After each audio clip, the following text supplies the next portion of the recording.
భారతదేశ చరిత్రలో గొప్ప యోధులు సువర్ణాక్షరాలతో లిఖించబడిన పేర్లలో ఛత్రపతి శివాజీ పేరుకు ఎంతో ప్రత్యేకత ఉంది.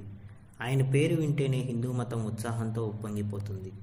చిన్నతనంలోనే మొఘలుల దాడులలో హిందూ మతం అంతరించిపోతుందని, వారితో యుద్ధంలో ఓడిపోయి అందరూ చేతులెత్తేసిన వేళ శివాజీ మహారాజు మండే నిప్పుకొనలా దూసుకొచ్చాడు. మొఘల్ రాజులతో ఎంతో వీరోచితంగా పోరాడాడు. అందుకే హిందూ మతాన్ని కాపాడిన ఘనత ఒక్క మరాఠా మహారాజు శివాజీకే దక్కుతుంది అనడంలో ఎలాంటి అతిశయోక్తి లేదు.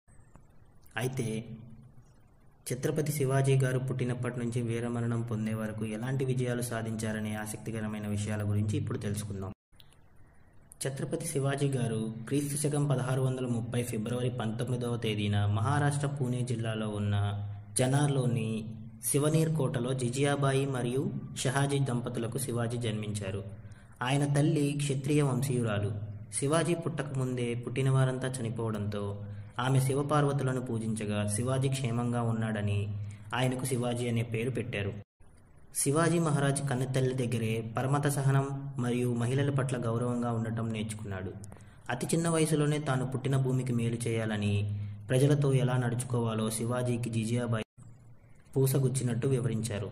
మరోవైపు తన తండ్రి పూణేలో జాగీరుగా ఉండేవాడు. తన తండ్రి దగ్గర నుంచి యుద్ధ విద్యలు నేర్చుకున్నాడు. రాజనీతి మెలకువలను నేర్చుకుంటూ తన తండ్రి ఓటముల గురించి అధ్యయనం చేసేవాడు. అప్పుడే సరికొత్త యుద్ధ తంత్రాలను కూడా నేర్చుకున్నాడు. శివాజీ తన 17వ ఏటలోనే కత్తిపట్టాడు.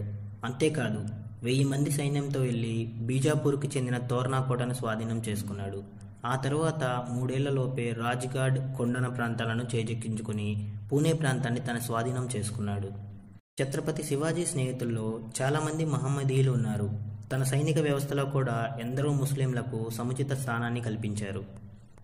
శివాజీ యుద్ధ తంత్రాలు శత్రువులకు అసలు అంతుపట్టని విధంగా ఉండేవి. తిరుగులేని యుద్ధ వ్యూహాలను అనుసరించడమే శివాజీ అసమాన ప్రతిభకు నిదర్శనం. పటిష్టమైన సైన్యంతో పాటు నిఘా వ్యవస్థను కూడా కలిగి ఉండటమే కాకుండా ఆధునిక యుద్ధ తంత్రాలను కూడా ఉపయోగించేవాడు. శివాజీ మహారాజ్ పటిష్టమైన నావికా దళం మరాఠాలకు మరింత బలాన్ని పెంచింది.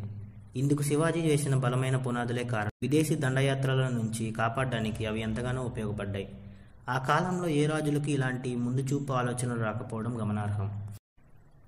యుద్ధంలో భయంకరమైన అఫ్జల్ ఖాన్ ముందుగానే శివాజీ యుద్ధ తంత్రాలను, గెరిల్లా యుద్ధం గురించి తెలుసుకుని శివాజీని రెచ్చగొట్టేందుకు తనకు ఎంతో ఇష్టమైన దుర్గామాత దేవాలయాన్ని కూలగొట్టాడు.